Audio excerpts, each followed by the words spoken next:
କିଛି ବର୍ଷ ତଳର କଥା। ଗୋଟିଏ ଜଙ୍ଗଲରେ ବାଘଟିଏ ରହୁଥିଲା।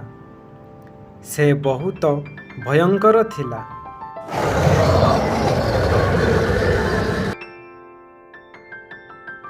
ଏବଂ ଜଙ୍ଗଲର ସମସ୍ତ ପ୍ରାଣୀମାନେ ତାକୁ ଡରୁଥିଲେ।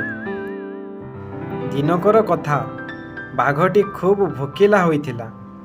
ସେ ଖାଦ୍ୟ ଖୋଜୁଥିଲା, କିନ୍ତୁ କୌଣସି ଖାଦ୍ୟ ତାକୁ ମିଳିଲା ନାହିଁ। ତାପରେ ସେ ଜଙ୍ଗଲ ଭିତରେ ଏକ ସୁନ୍ଦର ଗାଈକୁ ଦେଖିଲା। ଗାଈଟି ଘାସ ଖାଉଥିଲା। ବାଘ ଗାଈଟିକୁ ଧରିବା ପାଇଁ ଧୀରେ ଧୀରେ ଆଗେଇ ଗଲା, କିନ୍ତୁ ଗାଈଟି ବାଘକୁ ଦେଖି ଡରିଲା ନାହିଁ। ଗାଈ କହିଲା, ହେ ବାଘ ମାମୁଁ, ମୁଁ ତୁମକୁ ଡରୁ ନାହିଁ। ମୁଁ ଏକ ଶାନ୍ତିପ୍ରିୟ ପ୍ରାଣୀ ଏବଂ ମୋର କୌଣସି ଶତ୍ରୁ ନାହାନ୍ତି। ବାଘ ଆଶ୍ଚର୍ଯ୍ୟ ହେଇଗଲା ଏବଂ କହିଲା,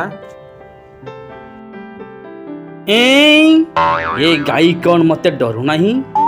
ଲହ ଲହ ଲଚକାମଣି, ଏ ସୁନ୍ଦର 16 ବୟସୀ କାକୁଡ଼ି କଷି ଗାଈ, କ'ଣ ତତେ ମୁଁ ଛାଡ଼ିଦେବି? ମାରାଣ ନାଇଁ ନାଇଁ ନାଇଁ ମୁଁ ତତେ ଖାଇବି।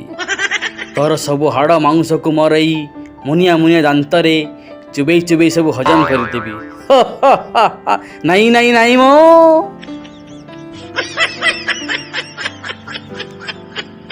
ଏହି କଥା ଶୁଣି ଗାଈ କହିଲା, ଯଦି ତୁମେ ମୋତେ ଖାଇବ, ତେବେ ତୁମର କେବଳ ଏକଥର ପେଟ ଭରିବ।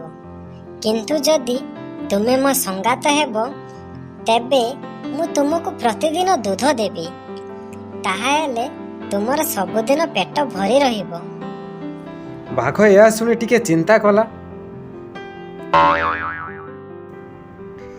ନାଇଁ ନାଇଁ ନାଇଁ ଏ ଗାଈର ପ୍ରସ୍ତାବ କିଛି ମନ୍ଦ ନୁହଁ।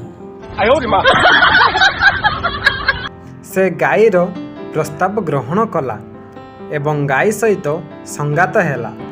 ସେହି ଦିନଠାରୁ ବାଘ ଗାଈକୁ ଆଘାତ କଲା ନାହିଁ ଏବଂ ଗାଈ ପ୍ରତିଦିନ ବାଘକୁ ଦୁଧ ଦେଉଥିଲା। ପିଲାମାନେ, ଏ ଗପରୁ ଆମେ କ'ଣ ଶିଖିଲେ? ବୁଦ୍ଧି ଏବଂ ଶାନ୍ତି ସହିତ ସମସ୍ୟାର ସମାଧାନ କରିବା ଉଚିତ। ଜୟ ଜଗନ୍ନାଥ ସାଙ୍ଗମାନେ। ଯଦି ଏହି କାହାଣୀଟି ଆପଣମାନଙ୍କୁ ଭଲ ଲାଗିଥାଏ, ତେବେ ଆମର ଏହି ନୂଆ ୟୁଟ୍ୟୁବ୍ ଚ୍ୟାନେଲଟିକୁ ସବସ୍କ୍ରାଇବ୍ କରନ୍ତୁ, ଲାଇକ୍ କରନ୍ତୁ ଏବଂ ଆପଣମାନଙ୍କ ସାଙ୍ଗସାଥିମାନଙ୍କ ସହିତ ସେୟାର କରନ୍ତୁ। ଜୟ ଜଗନ୍ନାଥ।